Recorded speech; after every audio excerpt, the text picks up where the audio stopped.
This is a run through of how to make the roll down bootleg pant. It is so easy. This is a stretchy waistband that it makes these pants really easy to get on and off. It's good if you have bloating. It's good if you just feel like your tummy is still a little bit flabby after having babies. It's actually really good in Chinese medicine to actually bind the tummy after pregnancy. So these pants were worn with this waistband up, so it's sitting like that. It's actually really, really comforting and can make you feel really supported just after baby. It literally has 4 pieces in it. The pocket, the cut to of the pocket, the waistband, the roll down waistband, and then the front and the back pants. So what we're going to do is I'm going to show you how to make sure that you can use the roll down pattern for both the drawstring and the roll down, so you don't feel like you have to print the pattern twice. So you have to cut this panel off the top here, so to be able to make sure to make sure that you can use it again, what you want to do is you want to make sure that you, oh, these are ones for mine, sorry, but you want to make sure that you keep the waistband, the pieces that you cut off for the roll down, and what I would do is stick them back on, so then you can just fold them up and down to cut the pant. So the first step we're going to do is you want to go and prep the pockets. So what I did, I was going to say do the crutch. You can do the crutch if you want to, but I find prepping the pockets is the best first step. And what you want to make sure is that you have these nicks here. That creates this fold at the top of the pocket. So that's your top fold over, and then what you want to do is you want to pin and top stitch them down like that. So then when we go to pin them on the back of the pocket, it's a lot easier to do it. And what I've done is I've done a 5mm stay stitch along here, so then it's easy for me to unpick that, and I will make sure that I would do the sewing on either side of those stitches, so then I can easily unpick that. It's not anchored at the start and the finish, so it makes it really easy to get that stitch out, and that this 1cm fold over on the pocket edges will actually stay in place while you're sewing. So I've done that, and this is what it looks like once it's on the back of the pant.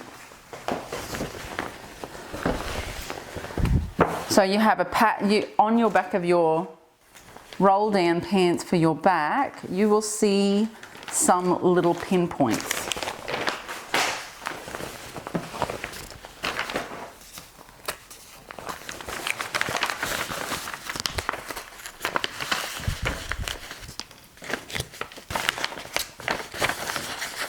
I need some pins, so I'm just going to take those out at the bottom because I need to be able to, you only need 4.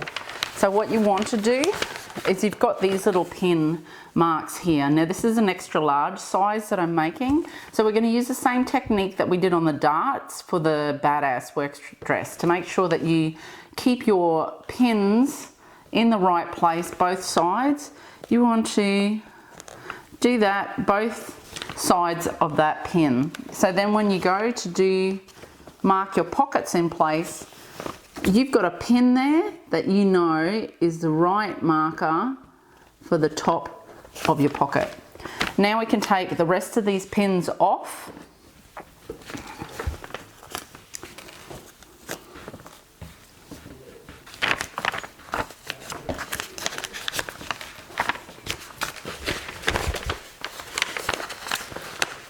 Because we're going to get rid of this pattern.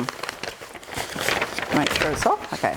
So what we want to do is we want to gently pull that through, making sure that the head of the pin goes through the paper without ripping that paper too much. Hold it down, pull it through, and then you have your pins in place. And we no longer need this pattern because that's the last bit we need for it. We've nicked all our nicks.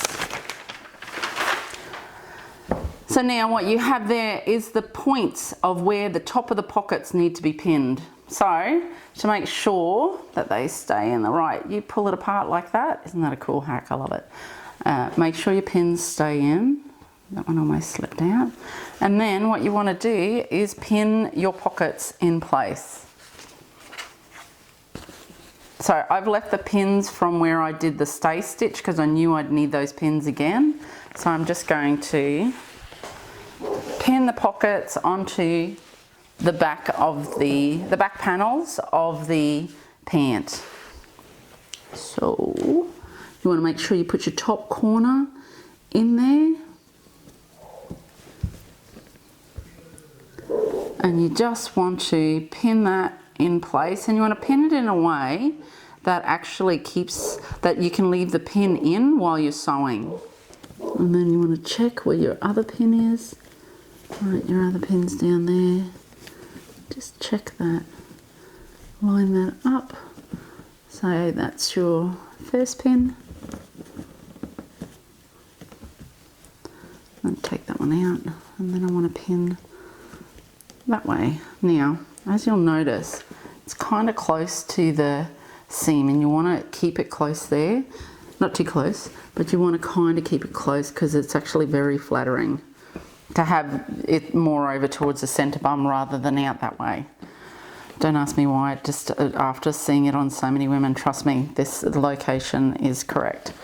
So then what you want to do is you want to move those pins from the pocket to pin the pocket to the pant.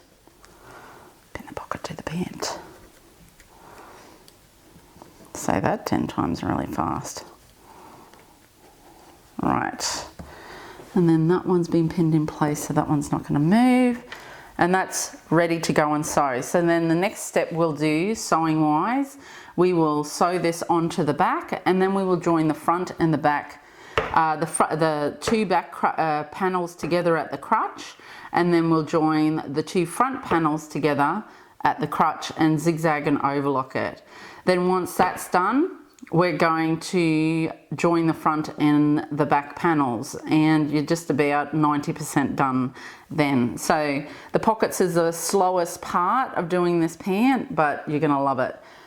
It's really easy. There's nothing about it that's complicated. So let's go and do this top stitching of the pocket, prep it, and then we'll come back and sew the pocket on. What I have identified is when I sew this onto the pocket, around these corners here, just remove these pins. They tend to get in the way, and there's no easy way of getting around leaving them in place. So just take them out as you go around. Unless you, no, actually, even with this on a diagonal, I found it chewed it a little bit. Didn't break it, it just kind of went wonky. Now see here how there's a bit of a bubble in the pocket? You don't want that. You don't want a bubble in your pocket. You want your pocket to stay nice and flat when you're wearing it on your back, on your bum. So, pin that in place. Okay. That one's not necessary, but now, before we go and sew this together, because it's a crutch, what I find, especially if this is one of your first sewing projects, I like it if you just pin the crutch, because curves in fabric tend to move a little bit when you're sewing if you're a newbie. So what you want to do is you want to make sure that you have the beginning and the end pinned, and the next most important part is, because it's the back, you will see two nicks down here. Make sure you pin the nicks together. Now, if you are a rusty sewer, this will be enough for you. You don't need to pin anymore.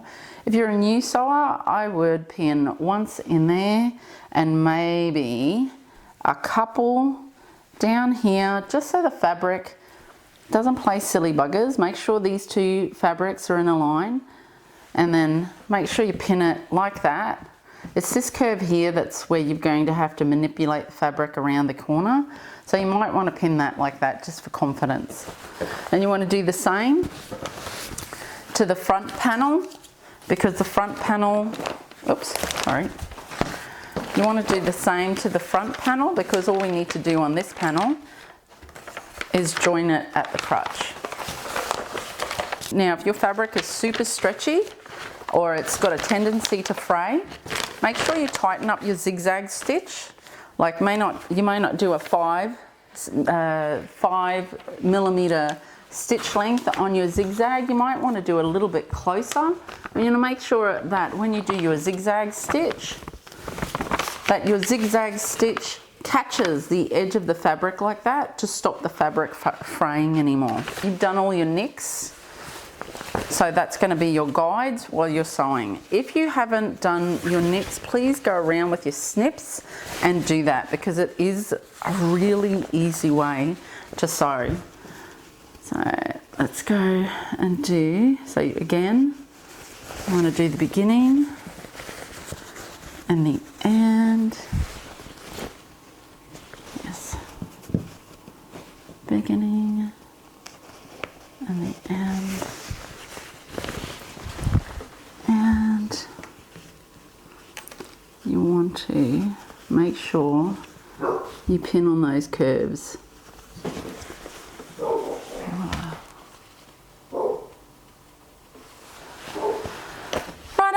Okay, let's go do that top stitch and zigzag. All right.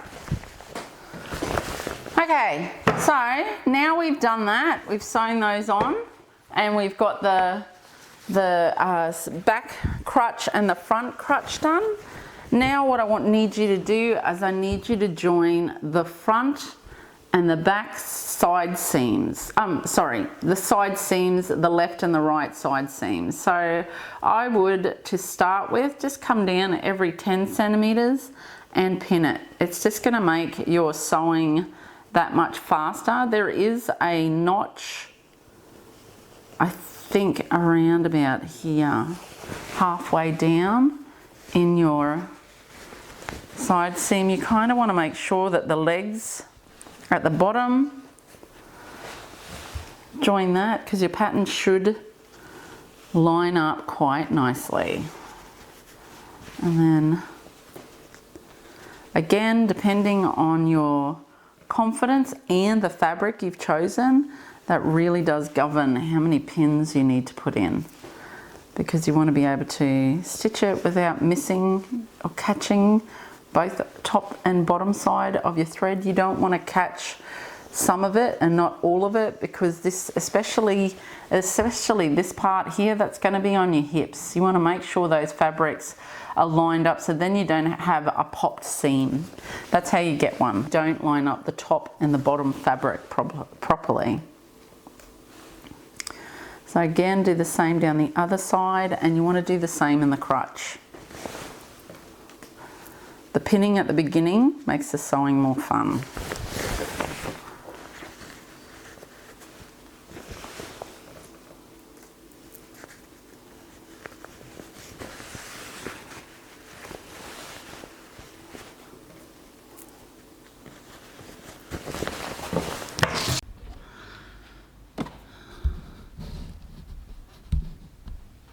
Okay, every sewing machine has markers here. It might be simpler, it might be more complex with others, but you have a marker along here, say 1 centimeter, 2 centimeter, 3 centimeter, 4 centimeter, and there's usually inches as well in there. So what you need to do is, for this one, the 1 centimeter is the edge here. So what I do to just make sure is I will always make sure I've got a tape measure. I measure from the end of the sewing machine to the marker on the needle, and that is pretty on the money. Yeah, it is. So that means I just have to keep this amount of fabric on the outside of my foot, and that is my 1 centimeter seam allowance. So we need to do this now on the outside seams and the crutch seams.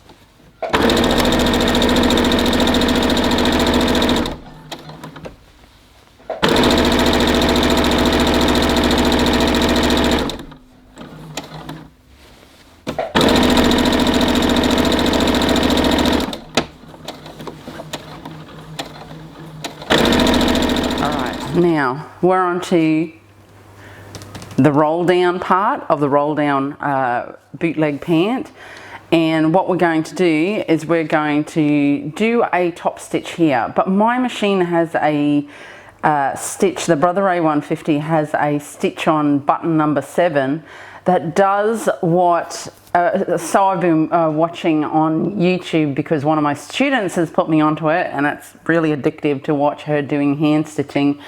And I actually think that the old way that we used to do stitching is how they actually made the sewing machines so the way they are today. So this is actually an old stitch that's been programmed into the Brother A150. And what it does is it goes forward, backward, forward, backward, forward, backward, forward, backward, forward, backward, all the way through. So I'm actually just going to do that stitch. I'm not going to overlock it, and then what I'm going to do is I'm going to, as I fold my roll down over, I'm going to press open my seam.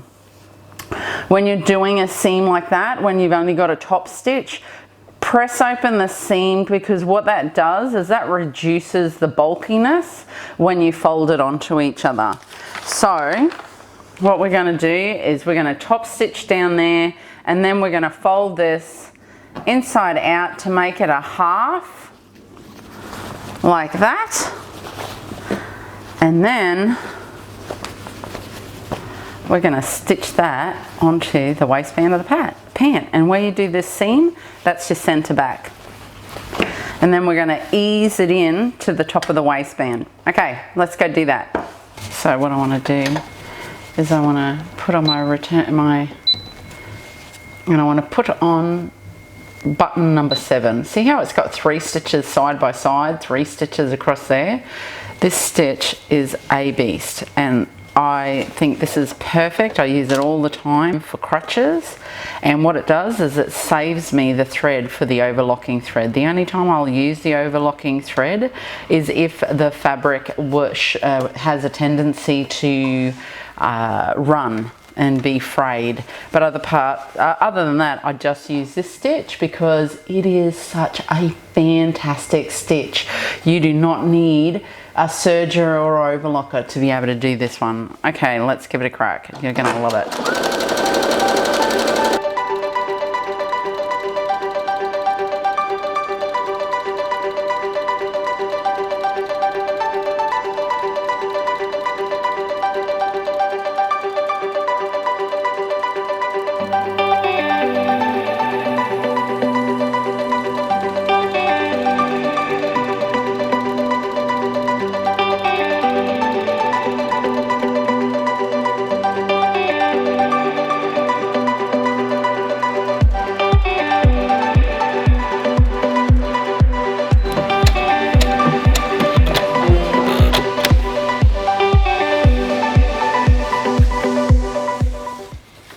Now, can you see that stitch?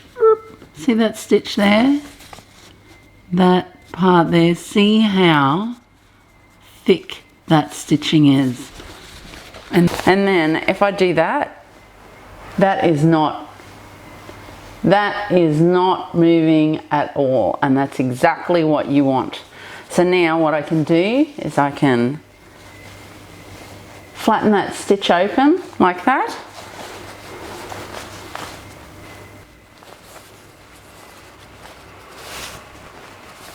And then roll this waistband over. And that is ready to sew onto the top of my waistband.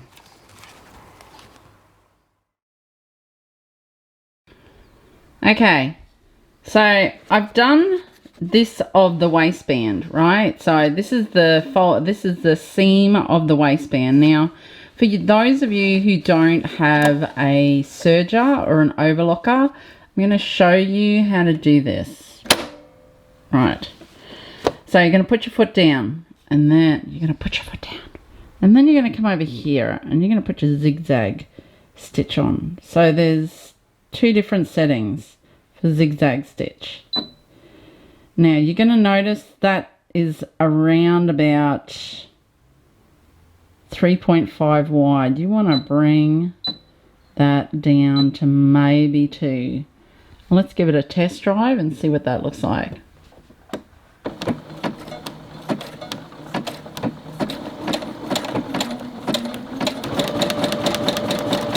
Now, it's not about getting it on the edge of this fabric.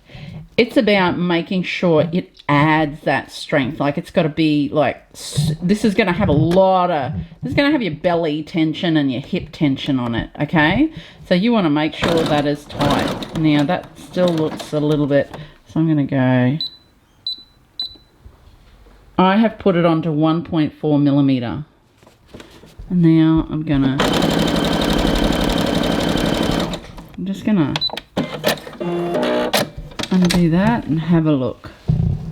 Oh yeah, that's much more like it. So can you see, maybe not, but can you see how that is just a little bit tighter than that? We want that. We want that maybe twice. You want to make sure that this does not come undone while you're wearing it. And so a nice, sorry I got my buttons wrong before, this is the length of the, this is moving the needle. Although it does say here that it does make the difference, but it doesn't. It's the 1.4. This is the same on your normal straight stitch. So I'm going to put that, I'm going to put my stitch back to 3 because I do not need that stitch to put in the waistband. So that's what I'm going to do now. Okay, so now what we've done, we've put the waistband in. I've put the center back to the center back, and I've put the center front because there's a fold in the fabric, so I knew where the center front was.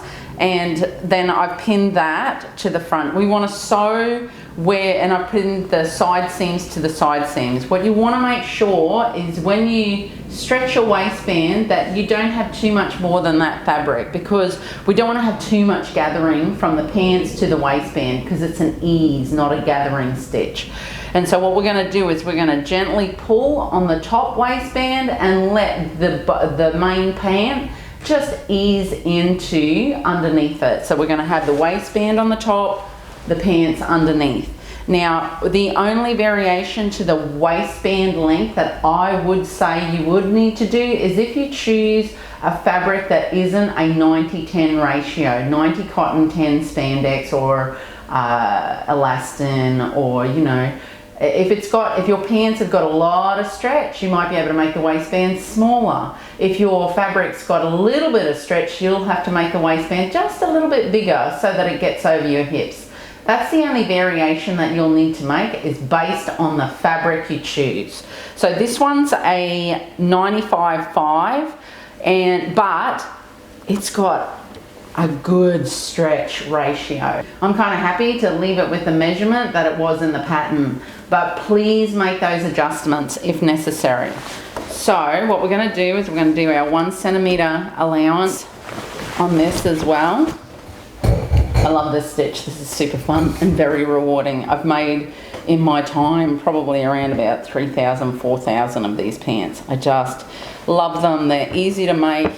Once you make one, you're gonna whip through them, and even if you've got an old pair of jeans that the waistband just annoys you, or a pair of pants where the waistband annoys you, you can actually get a really nice, good quality cotton spandex woven fabric rather than a knit, and then add that waistband to it. I've seen people with roll down waistbands only this wide, so you can make this narrower if you want to. If you don't want to have a roll over and you just want a single kind of waistband that just sits flat on your tummy like that, then make it shorter. You know, whatever your desired width you want to make it. You don't have to make it this long. This was post Kira. I made these pants and they were really good because my tummy was, you know, it was post-pregnancy, my tummy was a little bit squishy, and this was really good in pulling me in without making my tummy hurt. So you know how sometimes when pants pull you in, but after an hour they give you a stomach ache? These don't do that. All right, let's crack on. This is the fun part. You're gonna love it. So pull on the top, ease on the bottom. Let's go. And sometimes if you want to, just kind of, my hand's there, if you want to, you kind of make sure that fabric stays even Steven, so that these two and that one are on top of each other. Now see how that excess fabric, oh, I'm going to sneeze. See how that fabric is starting to disappear? Right, and that's when you know you're on the money. So I'm just going to grab this back here. Oop. And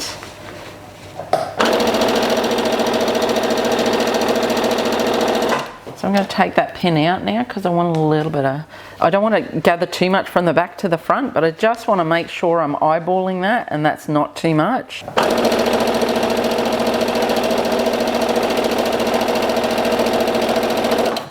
Keep it even, don't rush it. Space it out, make it even. That's your next thing to keep an eye on. All fabrics on top of each other, don't let it gather too much. Space it out, space it out. You don't want a flat bit. You want to eyeball that, make sure.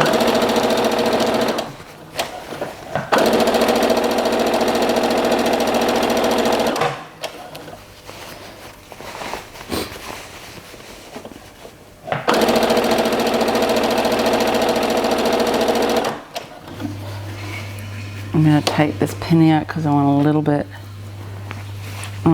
from this side. See how I'm looking at that side? That's got a bit more room. I don't want to have any more than that. See how it disappears into that? I don't want it to be any bigger than that.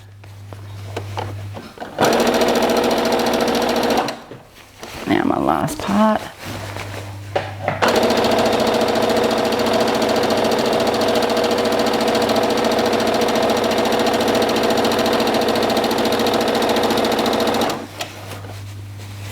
Nice and sweet.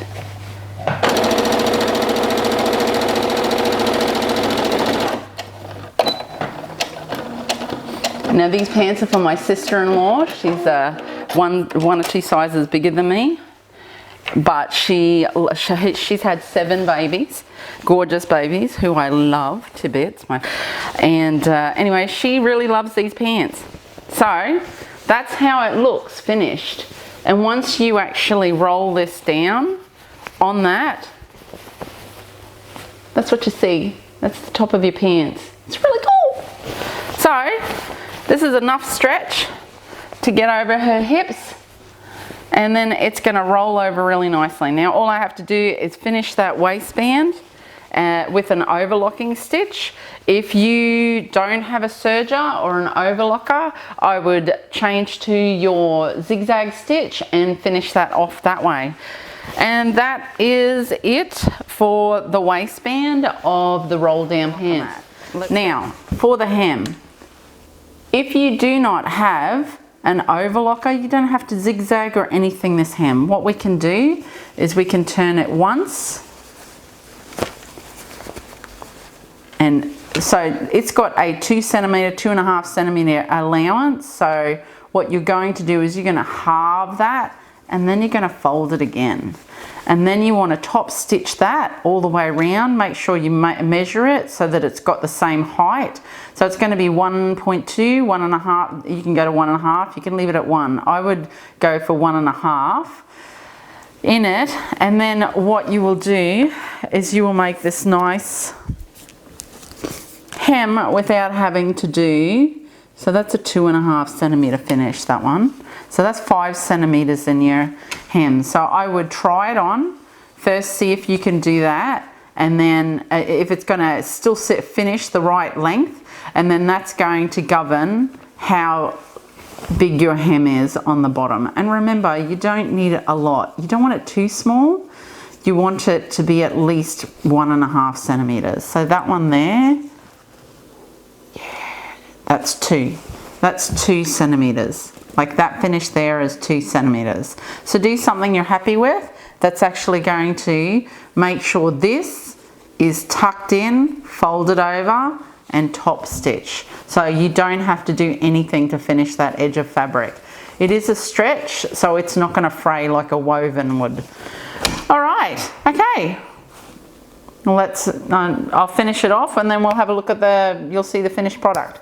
Okay, thank you for watching, and thank you for making it.